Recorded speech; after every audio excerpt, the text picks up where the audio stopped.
Lord, Have you- we have managed to open the, on my laptop, it cannot be opened. It's 48 megs, and due to the signal problem, it's taking long. We have, however, got the document. I can confirm it's the exact same document that's on Advocate Sibanda's laptop. Are you confirming that? Yes, yes, my lord. Are you confirming that is the correct document that you finished to the state in PDF? Yes, it's comprises of 4,649 pages. Then can we go to the dates as referred to in paragraph 4 of Exhibit O, which is the 2nd of August? Okay.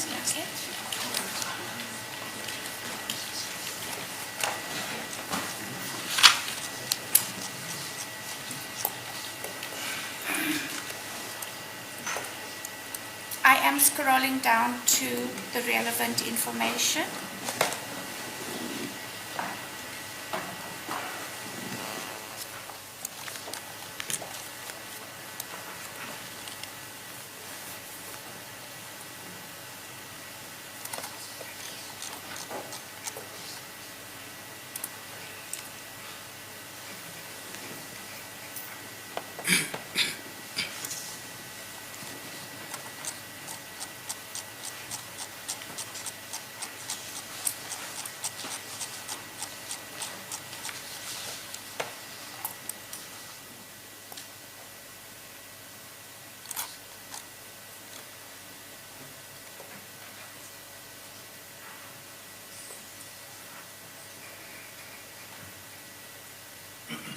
I have found it.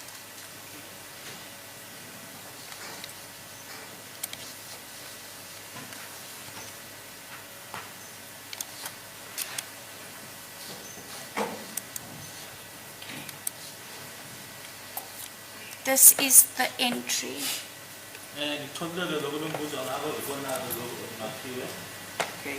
Okay. Can you read the whole entry for the purposes of the record, which is now read from the PDF format of Section 205 record?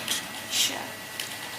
The first column is the MSISDN, which is 2782 7044 358. The IMSI is 6550 1550 1396061. The IMEI is 3515 0305 303538. The date is 02 August 2014, time 22:40:47 seconds. The type of call is the MTC. The duration is 110 seconds. The other party number is 2783457130. That should be the cell ID 27009, and the tower is 3G Kimberley NW _Sen. Imininingwane ingalendlela-ke elandelayo MSISDN number yakhona 27827044358 bese kuthi IMSI number 655015501396061 bese kuthi IMEI number 3515030530 3538 idate-ke nge-2 zika-August 2014. Sorry. I-date 2 zika-August 2014 isikhathi 22:40:47 uhlobo lwe-call bekuyi-MTC isikhathi ama-second ka-110 inamba yomunye-ke 27834571330 bese kuthi-ke i-cell ID 27009 kanti-ke i-tower yona 3G Kimberley MWCEN. Okay. Now let's go to Exhibit O, Kenneth Stein's transaction, and then read it to see if it contains the same information as it contained in the section 205 record. Sizobheka ke manje kulesi sisakhelo stay statement sibhekayo. It's on page ukuthi 23. I have page 20. Yes. Ubhale lokhu esiqeda ukufunda lana. On page 23, the little paragraph states MSISDN 08270444358, IMSI 6550 1550 1396061, IMEI 3515 0305 303 538. The call type is MTC. Start date is 02 August 2014. Time 22:40:47. Call duration 110 seconds. Other party 2773-305-9202. Cell name 3G Kimberley MW Sen. Kanti ke kokubhalwe la ku statement esikaKenneth Stein sona kona kuloko ebesikufundile lana MSISDN number yona ke leya efundwa lapha u278270444358 bese kuthi IMSI number u655015501396061 bese kuthi IMEI number u351 50305303538 uhlobo lwe-call i-MTC idate ke nge-2 zika August 2014 isikhathi u22:40:47 bese kuthi ke leyo call yathatha isikhathi esingangema seconds awu110 kanti ke enye inamba lena ke ekwaxhunyanwa nayo noma ekuyiyona ke eyaxhumana u277330592002 bese kuthi ke ngaphansi ko cell name kwabhalwa u3G Kimberley MWCEN. Can you then now explain to the court on the same transactions, the blocks or the information that is the same from MSISDN, IMSI, can you confirm that it's still the same? And then also explain to the court where there is a difference. The MSISDN on both sets of information is the same. Lena ke inamba bathi MSISDN yona ke lana nalapha Stein number eyodwa. The IMSI number on the information submitted there as well as this is the same. Kanye ke nale number abathi IMSI nayo ke ayihlukile. Okay, maybe instead of saying the information submitted there, let's name the document submitted from the Vodacom document. The information submitted on the PDF Vodacom document Yes. and Exhibit O is the same with the IMEI. Quote, IMEI number nayo ke lena ela le document yakho Vodacom ye PDF kanye nalena ka Stein nayo ke ayihlukile. similar to the call type.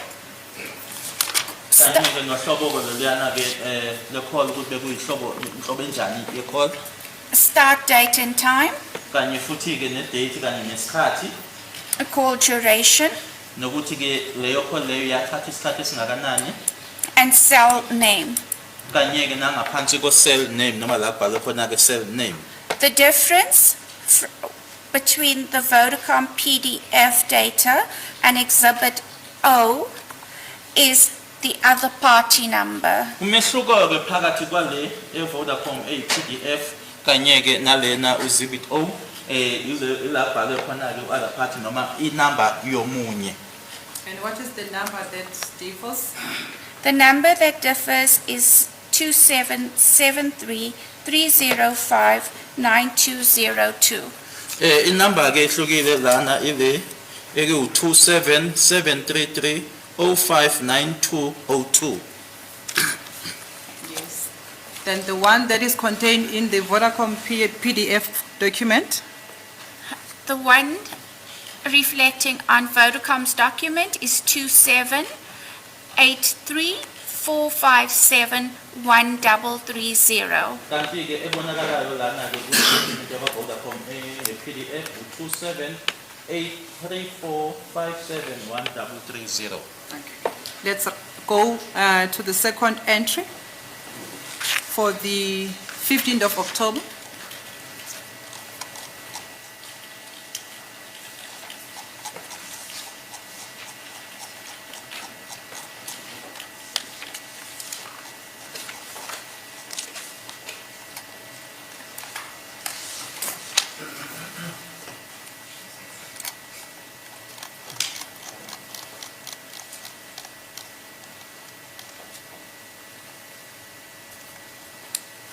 On the Vodacom PDF document, it reflects under page 1646 of 4,649. Page 1646 ke kulela Vodacom le yange 15th of October. The first column is the MSISDN, which is 2782-7044-358. Thereafter, we have the IMSI of 6550-1550-1396061. The IMEI of 86337202-1376621. The date, 15th October 2014. Time 7:33:57. Duration, the call type is MTC. Duration 98 seconds. The other party number is 27714379551. Cell ID is 10862.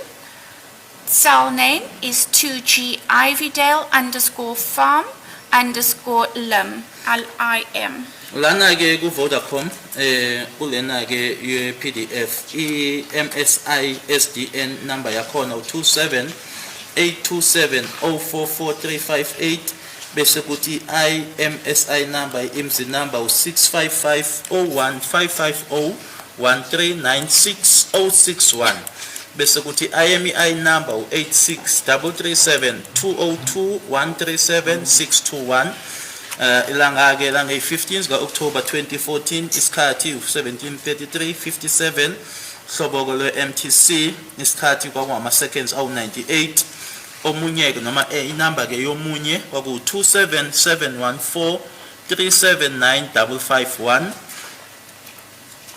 Is this the cell name 107? That's the cell ID. Bese kuthi ke la ngaphansi ko cell ID u10862 bese kuba ke ne cell name yona ke eku u2G Ivydale farm LIM2. Okay. Which document were you reading from?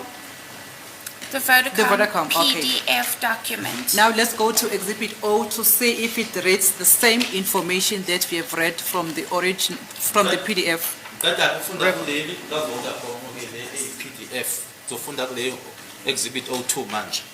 On Exhibit O, the MSISDN is 2782-7044-358, IMSI number 6550-15501396061, IMEI 8633-7202-1376621. Call type is the MTC. Start date is 15th October 2014. Time 17:33:57. Call duration is 98 seconds. Other party is 2773-305-9202. And the cell name is 2G Ivydale farm _lim2. Bese kuthi lana ke ku-statement sakhe uPenel Stein ifundeka ngalendlela iMSI SDN number yakhona u27827044358 bese kuthi IMSI u6550155013966061 iIMEI u8633720213761 uhlobo ke call akuyi-MTC langa ke kwange 15th October 2014 isikhathi u17:33:57 isikhathi ke se call ama seconds awu98 enyeke noma inamba yomunye u277330592002 ngaphansi kuka cell name u2G Ivy Farm LIM2. Okay. Can you again then put into record the similarities and the difference? The following details that reflect on the Vodacom PDF document as well as this Exhibit O are the MSI SDN details, which ends in 4358, the IMSI number, which ends in 6061, the IMEI number that ends in 7621, the call type as well, which is an MTC, the date and time, which is 15th October 2014 at 17:33:57 seconds, as well as the call duration of 98 seconds and the cell name of 2G Ivydale Farm _Limpopo Lim2. Eyona ke imininingwane noma imininingwane ekuyiyona ke efana namashi le ela kule page le ka Vodacom ekuyi PDF kanye nale ela kule statement sakhe uKenneth Stein eku Exhibit O2 iMSI SDN ephela ke ngo4358 iIMSI ephela noma igcina ngo6061 kanye nayo ke iIMEI egcina ngo7621 ilanga ke i15 October 2014 nesikhathi u17:33:57 ihlobo lekholike bakuyi MTC kanye futhi ke nesikhathi ama seconds awu98 kanye ke nangaphansi kuka cell name leya ekuyi 2G ipulazi noma Ivydale Farm LIM2. The difference is the other party number. This does not reflect on Vodacom's PDF document, but on Exhibit O, which is 277330592002. La ekunomehluka khona ke inamba ke lena la kubhalwe khona other part noma ke inamba yomunye engekho ke la kule PDF eka Vodacom leyo number leyo ke ngokwala u-Exhibit O2 u277330592002. And which one do you have according to the PDF record? According to the PDF from Vodacom, it's 27737951. Ngokwalana ke noma ngokwale yakwa Vodacom ke inamba ekhona lana u2774379551. Now I want your comment in respect of paragraph 5 of Exhibit O. Paragraph 4 of Exhibit O, from where you have just read, after placing on record the differences and similarities on the two transactions, on the transaction, same transaction, but on two different documents. It say, paragraph 4. Paragraph 4 states, links from Kelly Kumalo, 2782-7044-358, Kelly Kumalo, from 2773059202, Fisokuhle Ntuli at Nkani in brackets 5. Sorry. Save as Kelly, 2 calls, SEC 205 Senzo. Okubhalwe ke lana ukuthi ke ukuxhumana ke suka noma kubuya kuyena uKelly Khumalo 2782704438 Kelly Khumalo buya ku277330592002 Fisokuhle Ntuli at Nkani 5 save as noma ke kusave nanjengo Kelly ama call amabili section 205 Senzo. Is that information correct according to the Vodacom original PDF document? That No. there was this call? No, there's a difference in the entries. Ingabe lokho ke kuyiqiniso yini uma ubheka ke noma ngokuke PDF lena ke yakwa Vodacom? Cha ngoba ke lana ke ngokuka Vodacom ke akukho lokho. Instead, the number belonging to Miss Kelly Khumalo, which is reflected in the original PDF Section 205 record, received a call, correct me if I'm correct, received a call from 0733 4571330 and not 0733 059202. That is correct. Yebo lokho kuyiqiniso ke ukuthi ngokwemininingwane ke elapho Vodacom ukuthi ke uKelly wathola ke ucingo olwalubuya. Is that 1330 number? This is the number ending with 1336. It's not here. It's 137. Okay, I just want that number ending with 1330. I don't see. 1330 is from No, I don't see it here. I want to mention the whole number. Okay. Where is it? It's 137. it's on page 8 on exhibit triple just go to J1. Page 8. Yeah. I just want to quote the correct number. So,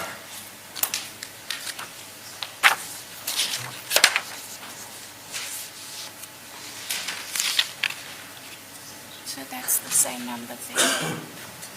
le number ke le ekuyeyakhe ke uKelly Khumalo ke ya u278270444358 ngokwemininingwane yakhe ke uVodacom ayizange ithole ucingo olubuya kule number lena egcina ngo 02 Page 23. number egcina ngoya u2733059202. Then is it also correct that instead, in respect of the second entry, on the 15th of October, the number belonging to Miss Kelly Khumalo, it is not correct that it received a call from 0733059202, but, or instead, it received a call at the same time as it reflected in this transaction, but on a different number, which reads, according to the original record, 071-4379-551. Correct. Futhi ke ngokwemininingwane yakhe ke uVodacom akusona ke iqiniso ukuthi ke inamba yakhe uMiss Kelly Khumalo yathola ucingo olubuya kule number 0733059202 kodwa ke ngokaVodacom yathola ucingo olubuya kule number 0714379551.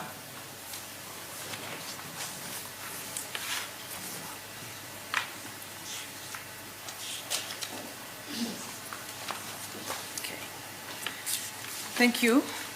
And then let's move on to your exhibit, which is exhibit, don't close there, which is exhibit triple J1. Triple J1. Yes, on page 8 of exhibit triple J1, paragraph 9. Paragraph 9 states, This- No, don't read it into the record, because I think we have already read it into the record. But my question is, in respect of the information that is contained here, especially from or under or below the paragraph which starts with additional comments, you see.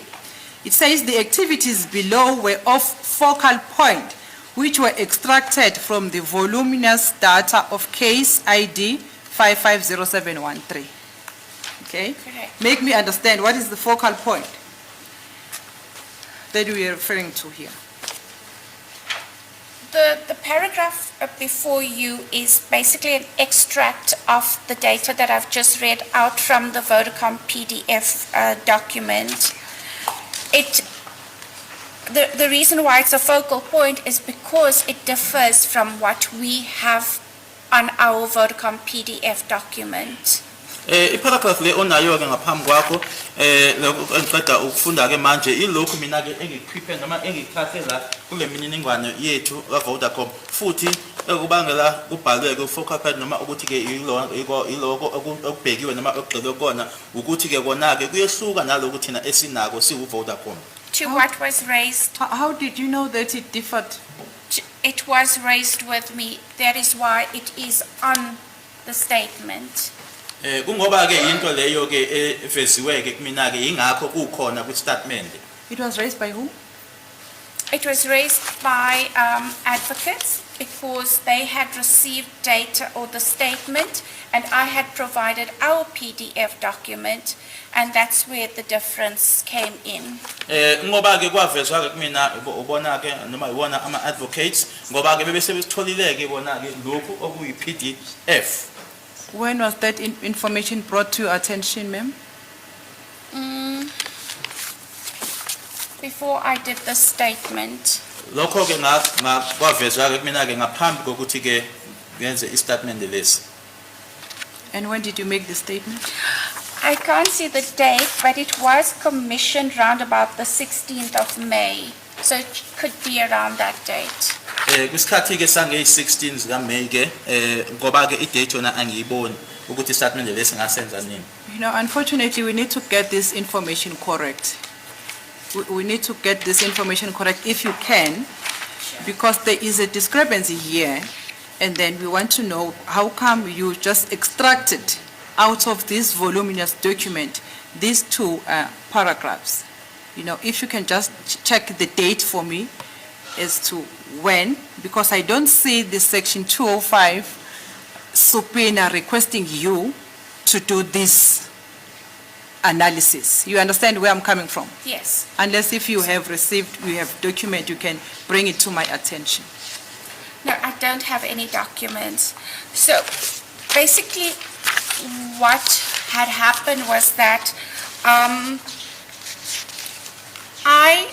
when we compiled the statement, or when I compiled the statement, it was during consultation that it was brought to my attention that there is other information that was given by Colonel Stein. Sitheke uma sesihlelike noma sengizokwenza ke istatement lesi sami ngase ngiyatshelwa ke ukuthi ke khona ke imininingwane noma olunye ulwazi olulethwe uyena uColonel Stein. Yes. So you were told that there is a discrepancy? Much into the consultation, I was Okay. asked to look for the data to make sure that it is the correct data that we had submitted. Ngathi ke seku consultwa ke noma hlezwe phansi ke nama advocate ke khulunywa ila engatshelwa khona ukuthi ke angibhekeke ngoba khona ke la ekufanele ngibheke ukuthi le mininingwane noma ke lolwazi ke liyahlangana yini. Then you had to go and look at this discrepancy. I had to look through the entire data again of all the subpoenas that had been served to Vodacom, as well as all the statements that I had provided to see where the discrepancy was. Kufanele ke ngibhekeke kuyona yonke ke imininingwane noma ke idata ekhona ke uVodacom kanye nestatement engangizenzile ngibhekeke ukuthi ikuphi la engahlangani khona. Okay, it did take a lot of time, and I eventually found the entries that did not correlate. Kwathatha ke isikhathi lokho kodwa ke egcineni ngase ngithola ke la khona ke ekungahlangani khona. And that is why it is mentioned on my statement. Ingakho ke kukhona noma kubhaliwe ke kwistatement sami. That is when you brought it to the attention of the state. Yes. Yileso sikhathi ke la engatshela khona ke abeshushuzi. Roughly, was that this year or last year? Should have been this year. I'm not too certain. I will make sure So with we'll the double dates. check, okay. Yes. Ngisezobheka ke kodwa ngicabanga ukuthi kwakukhona ke lo nyaka. Okay. Before I finish with the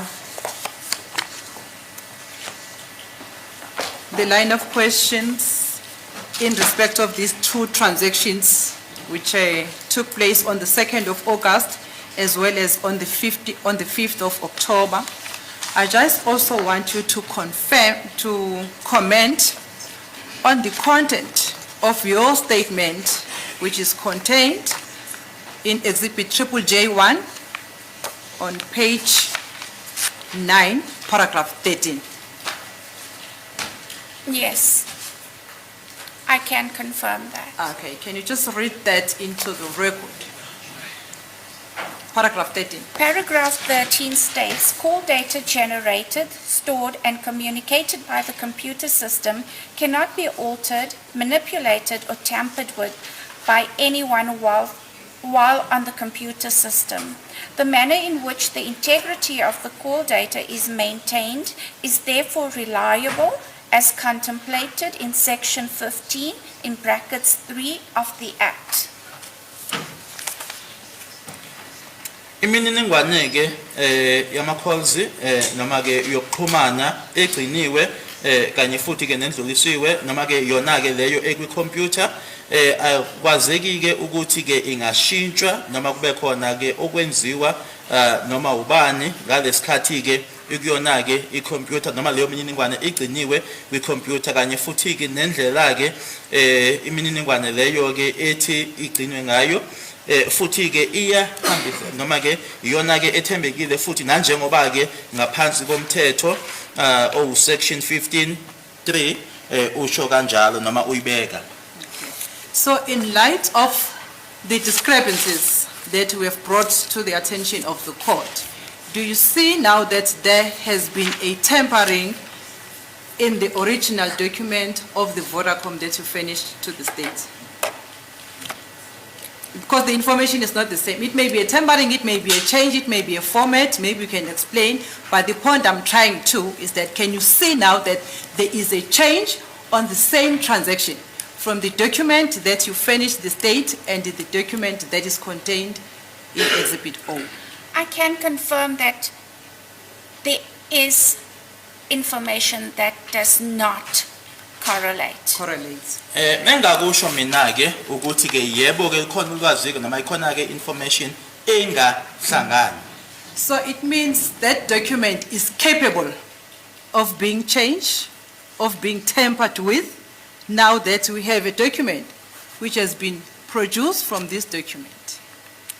The PDF document cannot be tampered with whilst we have it and when we submit it to the TSUs or the IOs for that matter.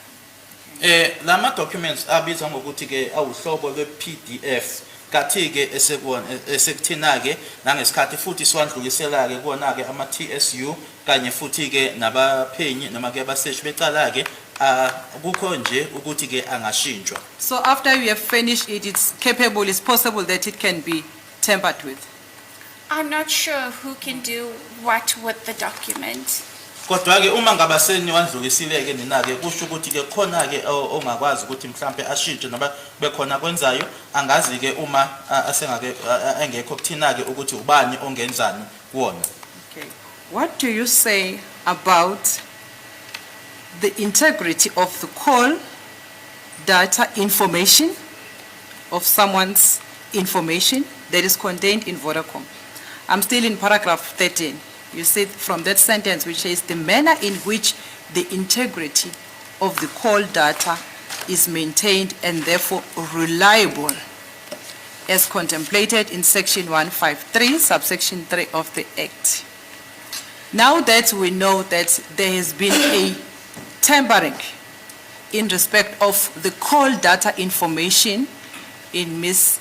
Kelly Kumalo's phone and the numbers that we have referred to, what was your comment? Is it a tampering? Unless I don't understand English. She says it doesn't correlate. It's not the same. But when you say tampering, you mean an intentional. Tampering, yes. My lord. That's why I'm asking. Is it a tampering? My lord, Maybe you have the information. Can I rephrase Yes, the yes. word? Yes. Then what do you say about the changes? My lord, if I can put it like that, the changes that we Or have. the difference, fine. Differences that we have identified from both documents in terms of the integrity now of the calls. So in terms of the integrity, remember what you see on our Vodacom's PDF document is what is drawn from the network or the base stations. All activities are recorded, and therefore you would then have this here.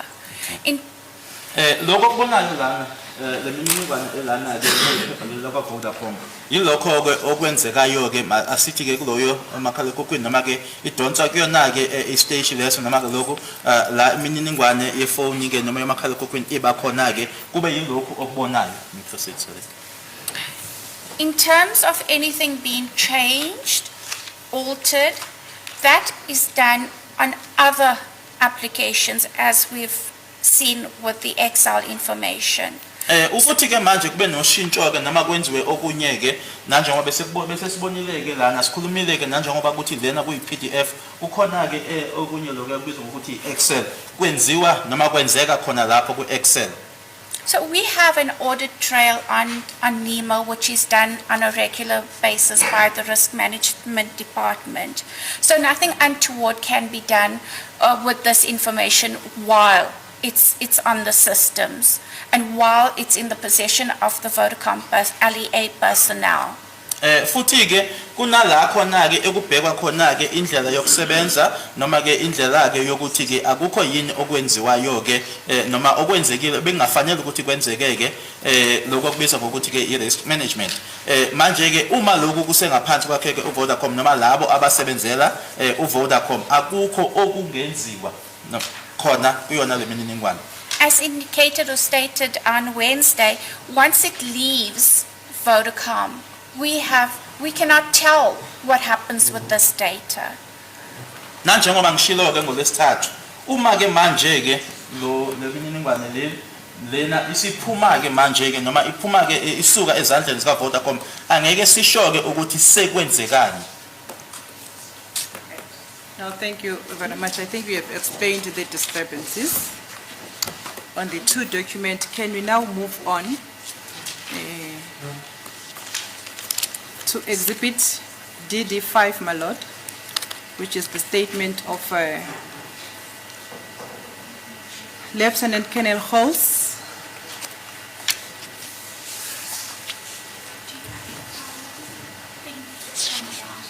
And then the exhibit J8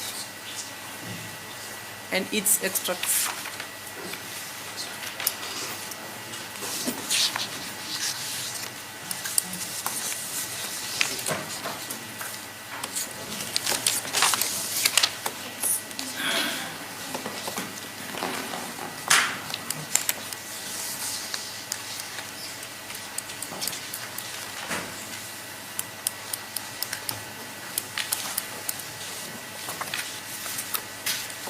Can I go to the summary of J8? Is that what you're looking for? We're starting with your affidavit. Okay.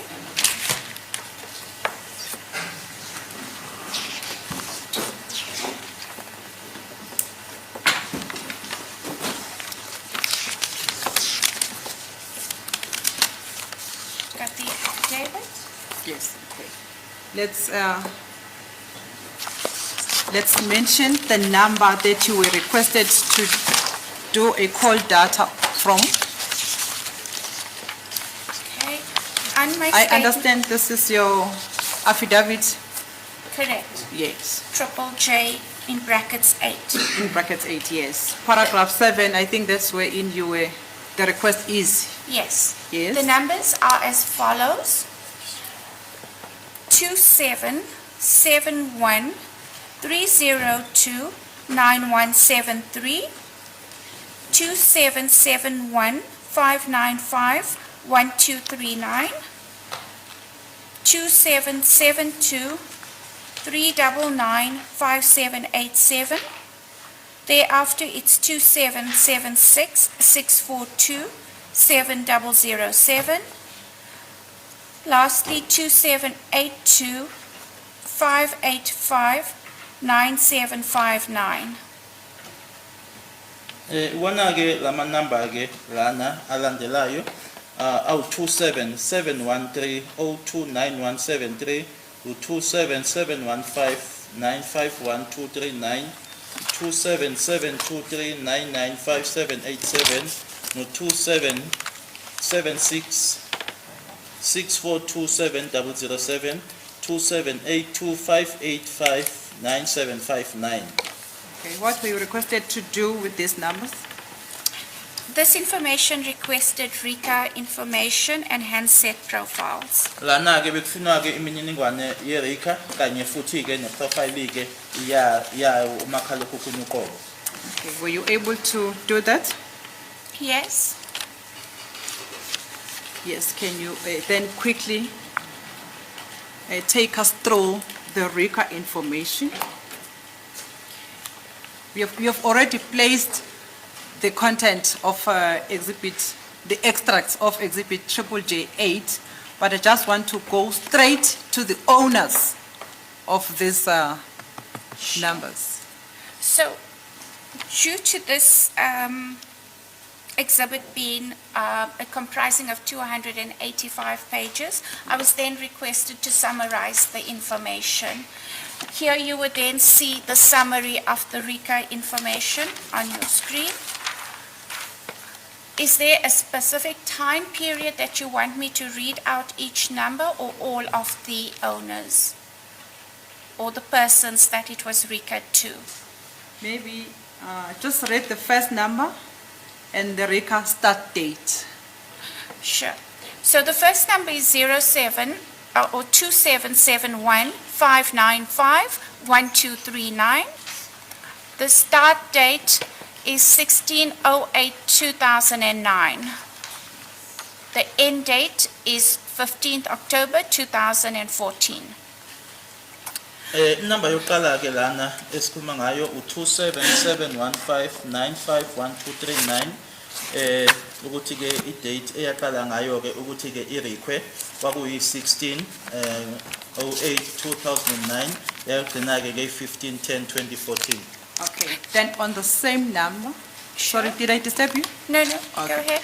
On the same number, during the period of October 2014, to whom was this number registered under? Ozair Hussein. Kusona ke leso sikhathi leso ke sange 16 August 2009 le number ke yayibhaliswe ngaphansi kwakhe uZeya Hussein. This information you would find on page 9 of the exhibit J8.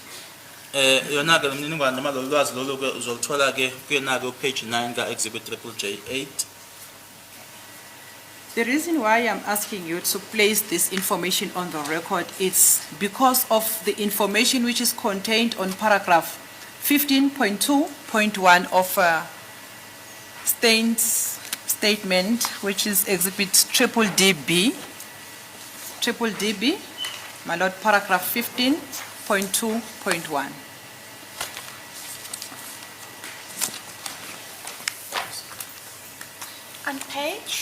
On page 11. 11. Okay, but this is not on exhibit O. I've got exhibit O. Sorry, not exhibit O, it's exhibit DD5. I don't have a copy of that. Where is I've asked the state to arrange one for you. It's statement by Lieutenant Colonel House.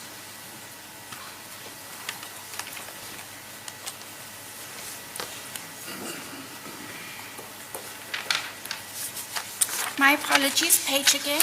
Oh, sorry, it's page 11. 11. Okay, I'm on page 11. Page 11, on top, paragraph 15.2.1. You see that one? Yes. Yes, what does it say? The number of Fisokuhle Ntuli, in brackets, accused, cell phone number 2771-595-1239 was saved on SIM card under index number 75 as Lungisani. Lana ke kusona istatement lesi kubhalwe ukuthi ke inamba yakhe uFisokuhle Ntuli umangalelwa wesihlanu ucell number 2771-595-1239 yayisavwe ku-SIM card ngaphansi ko-index 75 nanjengolungisani. So do you Shall I continue reading? No. Just stop there. Oh, okay, it's fine. You can complete the paragraph. Sorry, my lord. You can complete the paragraph. Number was identified by information received from crime intelligence, and through section 205, it was established that Number had various communications with all of the other suspects, in brackets, annexure 6. Futhi ke inamba lena ke yatholwa ke ngokwemininingwane noma ke information etholwe kuyona ke i-crime intelligence kanye futhi ke nango section 205 kwatholakala ukuthi inamba leyo ke ibinokuxhumana ke amahlandla amaningi ke kanye nabo bonke abanye abasolwa. But what I want you, ma'am, to confirm from your record or from the information that you were able to discover under this number as to who was the owner of this cell phone number during the period of 2014. Okay, it ends on 15th October 2014, and it does reflect as Ozair Hussein. Lana ke ukuthi inamba lena yayisetshenziswa ngubani ke ngo-2014 igcina ke nge-15 ka-October 2014 ukuthi ke umnikazi ngaleso sikhathi kwaku-Ozair Hussein. Okay, that was before the incident that we are dealing with in this case, because it's before the 26th. Do you have the records showing or reflecting as to whom was this number registered under during the period of October? Maybe even if it's not contained here, but you can be able to get it. So from the period of 2011, which then reflects here as 2050, which is a generic date, it does reflect under Thandazile Ndwandwe. Khona ke nalana ke ekushoyo noma echazayo khona ke ngo-2011 ukuthi ke inamba lena ke yayibhaliswe noma ke irekhwe ngaphansi kwakhe uThandazile Ndwandwe. So it includes the date 18 March 2011 will also include the 26 October 2014, am I correct? 2014, correct. Ngaphansi ke kwale date yona ke 18/03/2011 izofaka kanye naye ke ngaphansi kwayo u-26 October 2014. So if I understand these two transactions, it means during that period, this number was in use by two people, Oscar Hazen and Thandazile Ndwandwe. Correct. Uma ngizwa kahle ke ukuthi ngalesa sikhathi le number lena yayisetshenziswa abantu ababili uZair Hussein kanye noThandazile Ndwandwe, yebo kuyiqiniso. And not Fisokuhle Ntuli according to your RICA record. No. Ngokwama record ethu ke ba RICA akukho ke okushoyo ukuthi ke yayisetshenziswa uFisokuhle Ntuli. And it was not registered under his name. No. Futhi ke yayingabhalisiwe ngaphansi kwegama lakhe noma ngegama lakhe. Okay. Let's go to the next one. The following number is 2776-642-7007. Elandelayo ke inamba u-2776642707. Yes. To whom was it registered? This, And the period? this RICA information starts on the 26th of April 2019, and the person that it's RICA to is Madeleine Marcel. Lana ke imininingwane yeRICA ke iqala ngazo i-26 April 2019 futhi ke ibhalwe ngegama ke lika Madeleine Marcel. Okay, yes, I see there are many entries there. There are many owners, but I'm trying to see as to who was the owner during the period of 26 October 2014, or maybe the year 2014. We cannot see any information for the period 2014 due to the fact that we only keep RICA information for 5 years. Depending on the period that the data was requested, if it was requested before 2019, prior to that would be 2014, we would then have that information. Lana ke ngeke ke sibone ke ukuthi ke ngo2014 kwakubani ke umnikazi ngenxa yokuthi ke imininingwane ke yeReka sigcina iminyaka emihlanu ukuba mhlambe ke kwakuchelwe lokho ngo2019 manje ke ngo2014 besizoba naso ke besizoba nayo leyo mininingwane leyo sisho ukuthi kwakubani. Okay.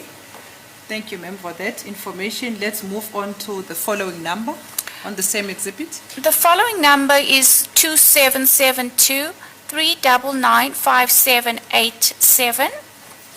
Inamba elandelayo ke u277239957787. Yes. During the period 7 March 2010 until 2050, which is a generic date again, that number was recurred to Muzawuketi Kumalo. So ke ngazo i7 ku March 2010 beshaya ke ngayo i1 ka January 2050 yayibhaliswe ngaye noma ke ingegama lakhe Muzawuketi Kumalo. So it means this period includes the one that we are looking for, which is October 2014. 14, yes. Okusho ukuthi ke lesi sikhathi lesi sihlanganisa ke nalesi sikhathi esikhuluma ngaso eku October ka 2014.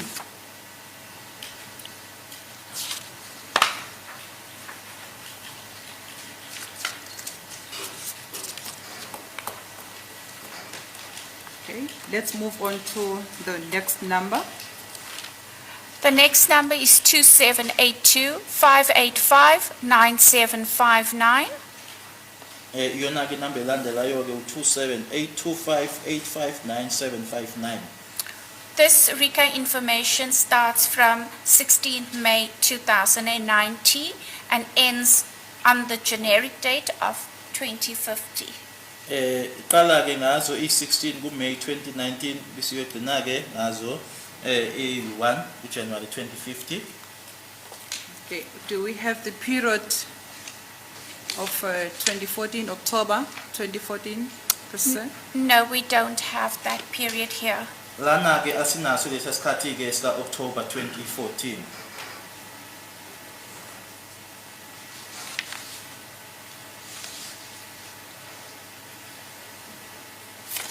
Yes, the last one.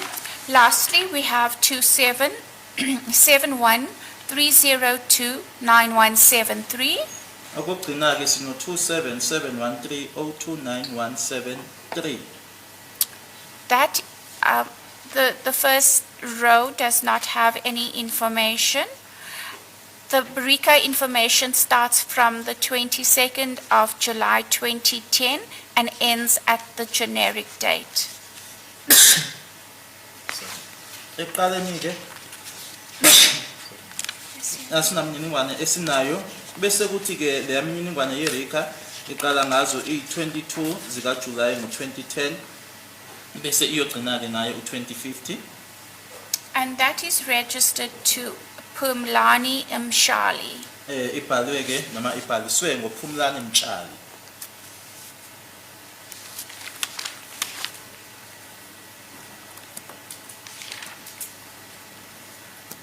Okay. Then, once we are still there, let's go back to Exhibit Double D, 5. Now we're moving on to page 24 on paragraph 18.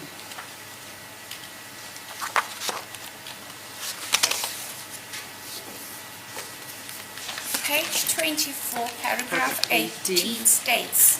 No, On- no, just don't read. From paragraph 18, then we go to paragraph 20, wherein it refers to the SIM cards that were extracted with the following numbers. Yes.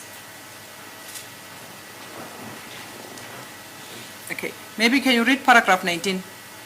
Sorry, ma'am. Paragraph 19 states, according to request, the phone was found in possession of accused Fisokuhle Ntuli, in brackets accused number 5, during his arrest. I was requested to prove any communication between the accused and other accused in the matter, and to determine if any photos, contact numbers, and SMS/WhatsApp messages can be linked to the accused. Okubhaliwe ke la ku paragraph 19 ukuthi ngokwesicelo ke umakhalekhukhwini lona watholakala kuyena ke ummangalelo uFisokuhle Ntuli ummangalelo wesihlanu nkathi eboshwa ngase ngicelwa ke ukuthi ngitshengiseke noma ngivezeke ukuxhumana phakathi kwamangalelwa kanye nabanye ke abamangalelwa ecaleni leli nokuthola ke izithombe ukuxhumana noma inamba ama SMS ama message ka WhatsApp ukuhlanganisa noma ke ukuxhumanisa abamangalelwa. Okay, from paragraph 20, it refers to the two numbers that we have referred to in paragraph 19 above. Do you see that? Yes. Yes. Now, I want you to tell the court, in respect of the RICA information that you have, if the number, the first number referred to in paragraph 20 of Exhibit DD5, number 072-3604-750, was recorded under the name of Fisokuhle Ntuli or not? We do not have the RICA information for the number ending 4750 on this summary. Lana ke asinayo ke imininingwane mayelana nale number egcina ngo4750. So it means it was not requested. No. Asikho isicelo esenziwe. Okay. The next number 08258599759. We do have that number. Yes. And According to your information, to whom does it belong to? RICA information only reflects from the 16th of May 2019 and ends on the generic date. And the first person that it's been RICA to during that period is Tabani Nkomo. Lana ke le number egcina ngo9759 asinaso ke lesi isikhathi lesa 2014 iqala ngazo i16 kuMay 2019 bese yogcina ke ngayo u2050 umuntu oqala ke lapha ngalesi sikhathi ebhalwe ngegama lakhe uThabani Nkomo. Okay.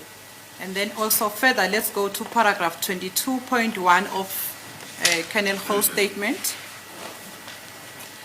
Paragraph 22, you see? Yes, that states SIM card 2. Vodacom in brackets. No.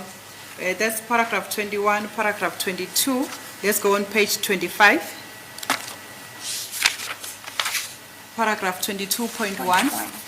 Yes. The above number 2782-585-9759 was identified by the investigator as a number that belonged to Fisokuhle Ntuli in brackets accused 5.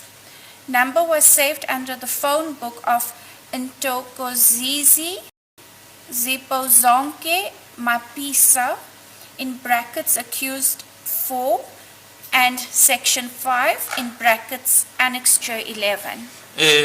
22.1 le number ke la ngaphezulu 27825895859759 inamba ke eyakhonjwa ke uyena ke umphenyi nanjenge number ekuyeka Fisokuhle Ntuli ummangalelo wesihlanu inamba ke yayisaviwe ngaphansi ke kwe phone book yakhe umthokozisi Zipho zonke Maphisa